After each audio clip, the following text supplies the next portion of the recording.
Hey guys, Trent at Black Horse Ranch here, and we got another update video for you, and we'll show you what we've been working on here recently. So, to catch you up on stuff, you'll notice we had the fires going, and it's chilly out. It was a good balmy 1.5 degrees out this morning, and obviously with no insulation, it's going to be cold out here, but we did get those fireplaces installed and got those so we could work in the winter. And it takes a long time to get this place heated up when you have no insulation, so obviously. So what we've got done since the last time you saw, we came up and moved some things around, and we got laid out the kitchen cabinet arrangement. And you can see we taped off the floor, and we got a pipe sticking up there, but this is going to be our kitchen cabinet arrangement. We'll have the range there in the middle with two cabinets on either side and countertops. And then off to the right over here, we'll have the fridge. And then this is the island. You'll notice we have a pipe sticking up, and we'll get into that. And you also notice on the back wall, we have the propane pipe that comes up, and that's for the gas range, and then also goes out the back wall for the barbecue connection on the outside. And if you'll take a look over here and pan over, we have the pantry that we framed in, and so that's going to be our little pantry. Yeah, so that's what we got done up here. And if you want to flip around this way, we have which you saw on the video already at the beginning. We have this is our gas fireplace here, and this is going to be all stone going up to the ceiling. So that's been all framed in. We've also got this little bench over here, and this bench over here, you'll have to forgive the mess, but we've got parts and pieces, we've got vanities, we've got toilets, plumbing fixtures, we've got HVAC equipment, and we're starting to run out of places to put stuff, and so it looks a little bit disheveled. If you'll follow me over this way,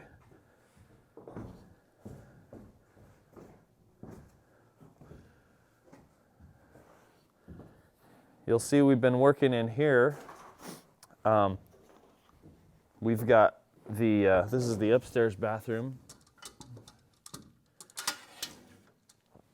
And we have the clawfoot tub, which is going to be up here. And then over on this side, we're going to have a shower. And we've got our linear drains here that we're going to be putting in. And I say drains because we actually have two of them that we're putting in. And you'll see how that turns out once we get that done. So the reason the clawfoot tub is in here is because we're starting to get everything set up for getting all of our drain plumbing done. We're really close to being done. I've got the inspector coming this week to give us a consultation, just to make sure we're doing all of that stuff right. The drain plumbing is the hardest by far because there's lots of rules and regulations with slopes and vents and where you can connect and what types of fittings you can use and all that good stuff. So I've done it once before on a whole house, but it was a lot simpler installation than this. So this is something I want to make sure we get right. So most recently we've been working on the plumbing stuff, and so there's not much done up here. We basically started from the bottom up. So let's go downstairs and we'll take a look down there. We've got all of this plumbing done here. This is the downstairs bathroom and the little laundry area. We have some more to do, obviously, mentioned that before, but you see we've got some gas piping there for the gas dryer. We're also going to put in a dual setup for both the range and the dryer, so that we can have either electric or gas in. I know everything's trending toward electric right now, but being out here rural, electric really isn't the most reliable source. So we're doing both, but propane will be our mainstay at the beginning. And then obviously we've got the propane piping was installed. We did all that and had it inspected, pressure tested and all that stuff. That's obviously how we can have the gas fireplaces going. So if you come back in here,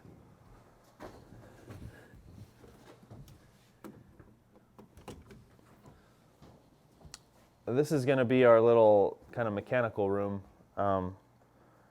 This and the crawl space. But this is under the stairs here. And we've just got this cleaned out because we're going to start on the water piping. And you can see our gas line there. That's for the water heater that we're going to be putting in. And it's going to be a tankless, basically on-demand water heater that'll go in there. We're doing a manifold system with PEX so that we'll have a hot and a cold manifold, and basically every fixture will have its own shut-off valve. That way, if people are staying in the barn or something and we have a problem, we can just shut off one thing, fix it, and then move on, and we don't have to shut the whole house off or anything to get it done. So we'll also have a whole house shut off, but so that's where we're at with that. And next, I think we will go into the bathroom, and you can see all the plumbing we've got in there, and then we'll head into the crawl space, and you can see the crawl space set up. All right, guys, so here we are in the bathroom, and you can see we've got all the drain plumbing done and almost all of the water piping done for the vanity over here. We've got an outdoor spigot over here.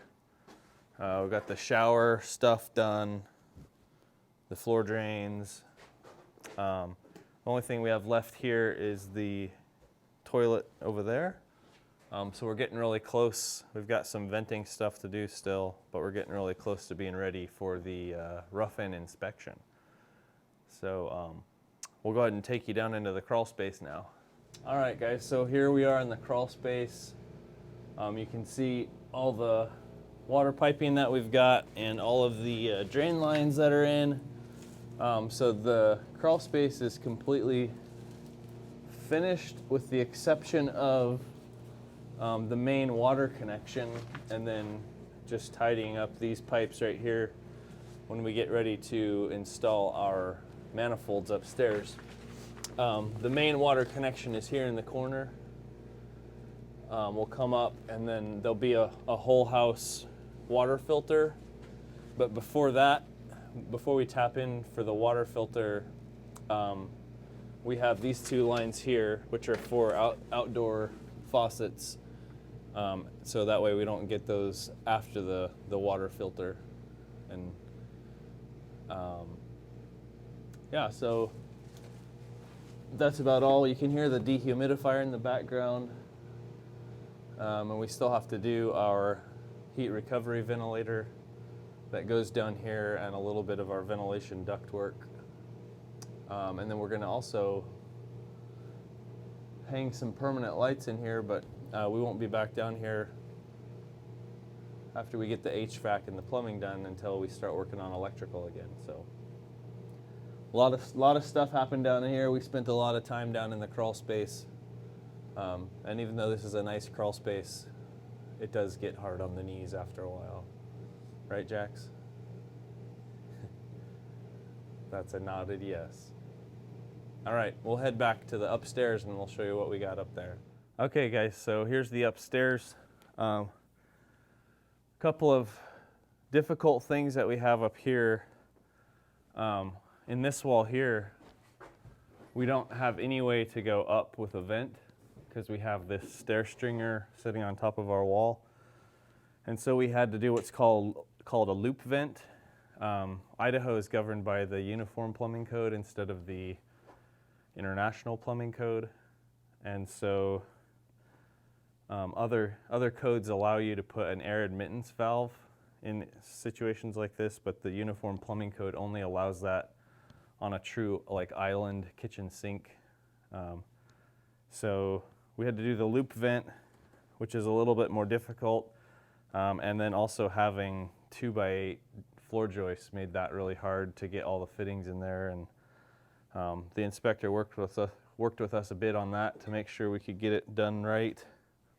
And then the wall behind you, we also have, this is the support beam that spans from a post in the wall over there over to the beam that's in the floor over here, and it carries this post which holds up the loft. And so we obviously can't run vent pipes and stuff up through that beam, because drilling vertically through a beam is a big no-no. Damages the strength of the beam to bear weight. And then obviously under here with these walls, around where the shower is going to be and under the stairs, we still have the same problem with being able to get vents up. The roof pitch is really steep, and when we get a heavy snow, the snow comes ripping off of there. And so it's really a bad idea to put a vent poking up through a roof this steep in a snow area like we have, because it'll just shear your pipe off. And then also, you know, even if you had a rigid pipe in there, the movement of the pipe will end up ripping your boot and could potentially cause leaks and stuff like that. It's just, so we wanted to avoid poking through this part of the roof at all costs. And so really, venting has been an issue to get our vents outside. This wall we have taken out right now because we made that a 2x4 wall initially, but that needs to be a 2x6 wall, because we have to run, one of our vents comes up from downstairs that carries a few of the downstairs plumbing fixtures. And then we also have a 4-inch exhaust vent that needs to come down in that wall that goes into our HRV. So that's going to be rebuilt. But one of the things that we're working on here is getting our vents. So we have a number of vents coming up in this exterior wall, and I was trying to avoid that initially. But we're going to end up doing a sidewall vent system instead of coming up through the roof.